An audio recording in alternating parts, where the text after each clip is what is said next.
कौन सा हो? कर्व। कर्व का मतलब ये है कि बॉडी की स्पीड नॉन यूनिफॉर्म है, वेरिएबल है। कौन सी स्पीड है?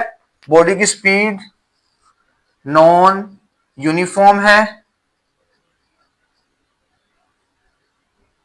वेरिएबल है। ये चीज याद रखनी है। नॉन यूनिफॉर्म और variable, non uniform variable, okay. अच्छा, ग्राफ कौन सा आ रहा है? Curve graph, curve.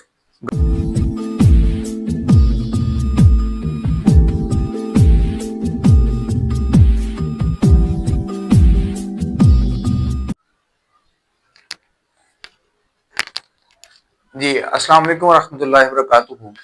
अब प्रीवियस हमने डिस्टेंस टाइम ग्राफ को डिस्कस किया है प्रीवियस बिल्कुल लेक्चर के अंदर, उसका एक केस डिस्कस किया। अब सेकंड एक टेबल आपकी बुक में मौजूद है, उस सेकंड टेबल को डिस्कस करते हैं।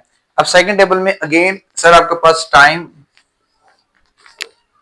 इन मिनट्स, टाइम गिवन है मुझे किसमें जी? मिनट्स के अंदर। डिस्टेंस गिवन है मुझे किसमें? किलोमीटर्स में। अब अगेन पहला स्टेप, मैं अपने डेटा को देखूंगा, ये टेबल देखूंगा। मैं टेबल में देखना मैंने टाइम की क्या रेंज है, टाइम की 5 मिनट्स रेंज है, मतलब 0 से लेके 5। तो फिर अगेन इस सारे पॉइंट को 5 इक्वल पार्ट्स में डिवाइड कर ले, मिनिमम 5 पार्ट्स में इसको डिवाइड करना है मुझे। 6 पार्ट्स में भी हो जाए तो कोई इशू नहीं है। तो इसको 5 पार्ट्स में डिवाइड किया, 1 2 3 4 5 6 मिनट्स, ओके। फिर मैंने देखना है स्टेप 2, देखें जल्दी जल्दी हम इसको सोल्व कर सकते हैं। किलोमीटर्स देखें, किलोमीटर 0 से लेके 6 किलोमीटर तक जा रहा है, 0 से 6 तक। लेकिन अगर मैं किलोमीटर्स में डिफरेंस देखूं तो पहले 0.2 है, फिर 0.9 है, फिर 2 पॉइंट है, फिर 3 पॉइंट है, फिर 6, मतलब कि डिफरेंस इक्वल नहीं है। पहले अगर 0.2 है, फिर 0.9 है, तो ये कुछ डिफरेंस है, फिर उसके बाद मैक्सिमम बढ़ता जा रहा है। तो इसमें डिफरेंस जो है वो सेम नहीं चल रहा। तो मैं यहाँ पे क्या करूंगा, मैं इस, क्योंकि मुझे पता लग गया कि 6 किलोमीटर की रेंज है, तो इन पार्ट्स को 6 इक्वल पार्ट्स में डिवाइड कर लूंगा। तो फिर अगेन 6 इक्वल पार्ट्स में डिवाइड कर लेते हैं इसको।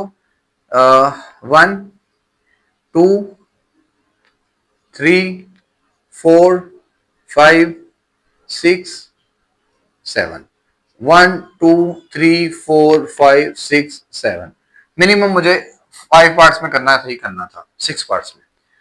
डिस्टेंस कर लिया, ये कर लिया। स्केल डिसाइड करें, स्केल क्या डिसाइड करेंगे? पहले वाले का तो easily 1 minute equals to 1 centimetre. इसका भी अब इसका क्या करना है, इसका स्केल कैसे डिसाइड करना है? इसके स्केल के डिसाइड के लिए आप क्या लिख लें, आप लिख लें कि sir 1 kilometre equals to 1 centimetre, कि 1 किलोमीटर 1 सेंटीमीटर के इक्वल होगा, ठीक है। तो उसके लिहाज से हम अपने डाटा के लिहाज से इसको चेंज कर लेंगे, कहां पे आता है। देखें, अब सबसे पहले मेरी लाइन है 0.2 फर्स्ट मिनट पे डिस्टेंस कितना ट्रेवल किया उसने? 0.24।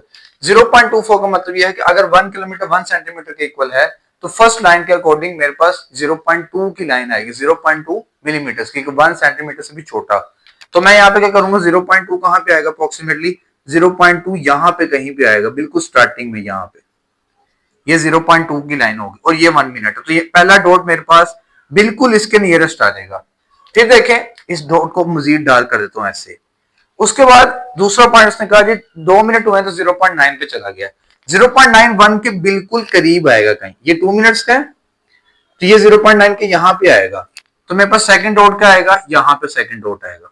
मैं इसको सर्कल कर देता हूं। फिर थर्ड मिनट को उसने कहा जी 2.16, थर्ड मिनट, तीसरा मिनट था तो कहां था? 2.16 पे। 2.16 का मतलब ये है कि ये अगर थर्ड पॉइंट है, स्ट्रेट जाना चाहिए थर्ड पॉइंट पे। ये अगर थर्ड पॉइंट है, ये 2 है, 2.1 मतलब थोड़ा सा यहां पे 1 से बिल्कुल ऊपर, तो 2.1, ठीक है। आप स्केल से लगाएंगे 2.1 सेंटीमीटर की लाइन ड्रा कर लेंगे। आप यहां पे आप 1 सेंटीमीटर से भी छोटी लाइन ड्रा करेंगे, मतलब 2 मिलीमीटर की जस्ट ड्रा करेंगे। अच्छा, फिर फोर्थ मिनट आया तो उसने कहा जी 3.8, ये फोर्थ मिनट था, ये वाला, ये फोर्थ मिनट।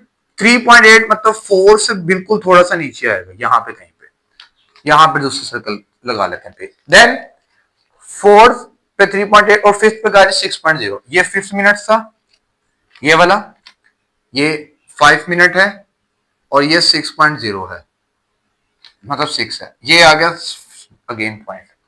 अब अगर इन पॉइंट्स को मैं ज्वाइन करूं, ये ये ये तो आपके पास ग्राफ की शेप कुछ इस तरह की आ रही है।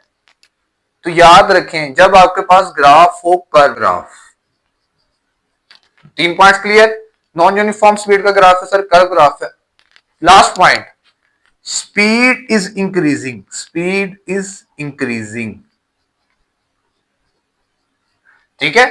तो जब आपके पास कर्व ग्राफ इस तरह का होगा स्लोप में, जिसकी स्लोप इस तरह इंक्रीज हो रही होगी, अप जा रही होगी मजीद, तो मैं उसको कहूंगा कि sir this is speed increasing graph. तो इस क्वेश्चन के अबाउट पूछ सकते हैं, आपको कह सकते हैं कि draw a graph of speed increasing, speed increasing graph draw करें। दूसरा क्वेश्चन पूछ सकता है सर नॉन यूनिफॉर्म और वेरिएबल स्पीड का ग्राफ प्रूव करें, आप ये प्रूव करेंगे। आप सब क्वेश्चन पूछ सकते हैं कि जो कर्व ग्राफ है वो कौन से को शो करता है, तो हमें पता है सर नॉन यूनिफॉर्म और वेरिएबल। एक और पॉइंट भी इसका है, बिल्कुल नेक्स्ट ग्राफ उसका डिस्कस करने लगे हैं हम इंशाल्लाह, ठीक है। तो उम्मीद है कि ये आपको सेकंड केसेस का समझ आ गया होगा। अगर समझ आया तो फिर वही बात शेयर जरूर करें अपने फ्रेंड्स के साथ, ताकि ज्यादा से ज्यादा लोगों तक ये नॉलेज पहुंच सके इजीली तौर पे, ठीक है। और कोई चीज हमें समझ नहीं आई तो कमेंट सेक्शन में आप पूछ सकते हैं। मिलते हैं नेक्स्ट वीडियो में। नेक्स्ट वीडियो क्या, बिल्कुल नेक्स्ट आ रहा हूँ, शेयर देखे मैं, ठीक है। तो इससे बाकी जो 2 केसेस हैं वो नेक्स्ट वीडियो में मैं सबमिट कर दूंगा, क्योंकि भाई दूसरे के सिमिलर है। सेपरेटली इसलिए समझा रहा हूं ताकि आपको कंफ्यूजन ना रहे किसी तरीके की। हाँ, at the end of this topic मैं चारों ग्राफ्स को फिर एक सिनेरियो क्रिएट जरूर करूंगा, सैम अप करके बताऊंगा जरूर। उम्मीद है कि आपको समझ आ गया होगा। फी अमान अल्लाह।